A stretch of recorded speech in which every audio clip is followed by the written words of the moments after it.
Salut les amis, on se retrouve pour une nouvelle vidéo sur Dragon Ball et aujourd'hui j'ai envie de vous faire partager 5 théories de fans complètement fumées sur l'univers de Dragon Ball. Après j'ai rien contre les théoréticiens du Dragon Ball Game, au contraire je vous kiffe les gars, mais des fois évitez de fumer la moquette du voisin car putain certaines de vos théories sont what the fuck, que ça me donne envie de dessiner avec mon caca, c'est normal? Bah non. Bref, commençons la vidéo.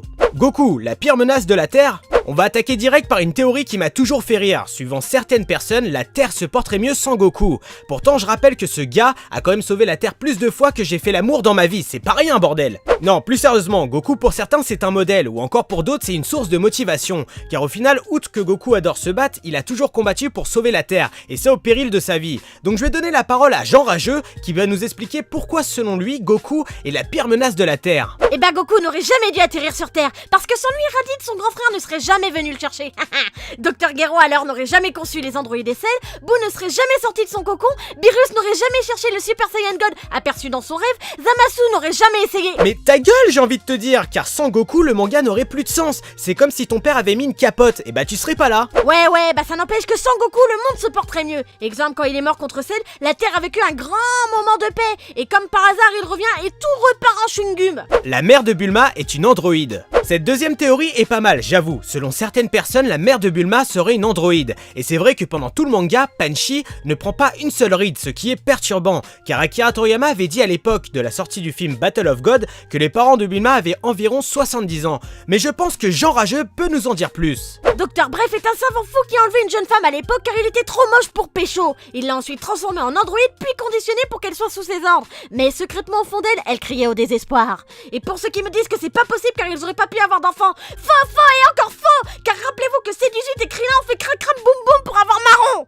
Mais c'est dégueulasse, t'es sûr pour le passage de l'enlèvement? Oui, c'est Akira Toriyama qui me l'a dit pendant que mangeait des melons pannes. Gohan, traumatisé par le commando Ginyu? Étant enfant, Gohan a dû aider son père contre les forces spéciales du tyran Freezer. Je parle bien sûr du commando Ginyu, alias les Super Sentai de Dragon Ball. Et beaucoup de fans pensent qu'il a été traumatisé étant enfant par nos Power Rangers 2.0. Oui les gars, on va partir dans un gros délire là, mais je pense que Jean le Rageux va nous dire pourquoi. Gohan a été atteint psychologiquement par cette maltraitance subie par le commando Ginyu. Adulte, il devient à ses heures perdues le grand, le sublimissime, le majestueux Great Saiyaman. Sous le costume, il reproduit des danses fidèles en mode Ginyu style, ce qui prouve son état post-traumatique.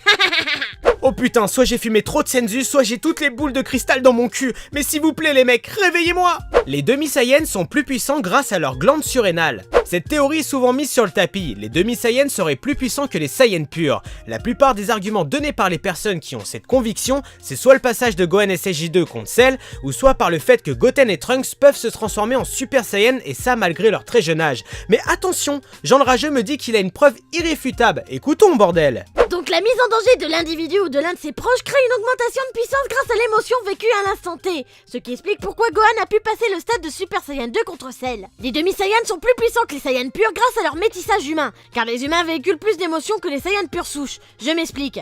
Le secret de leur puissance se trouve dans leur corps. L'anatomie humaine dispose de glandes surrénales qui entraînent certaines émotions comme l'adrénaline ou encore l'accélération du rythme cardiaque. Bah merci Jamy, au final, c'est pas sorcier d'être un guerrier. Yamcha, le vrai père de Gohan? Là les amis, on tombe dans la théorie la plus fumée du Dragon Ball Game. Des personnes sont persuadées à 100% que Yamcha est le père biologique de Gohan.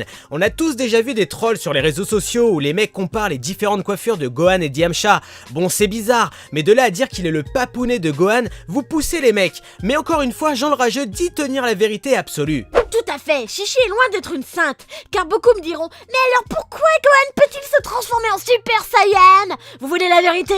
Chichi a trompé Goku avec Yamcha, car celui-ci ne pensait qu'au combat. La preuve, il ne l'a jamais embrassé. Mais le truc, c'est que suite à cet adultère, Chichi tomba enceinte, et par peur de représailles, elle demanda au Docteur Bref, le père de Bulma, de lui injecter de l'ADN de Goku dans son utérus. L'ADN de Saiyan a alors fusionné avec les chromosomes de Chichi et de Yamcha, et boum, voilà Gohan. Oh putain, là franchement je sais plus quoi dire. Bah ta gueule alors.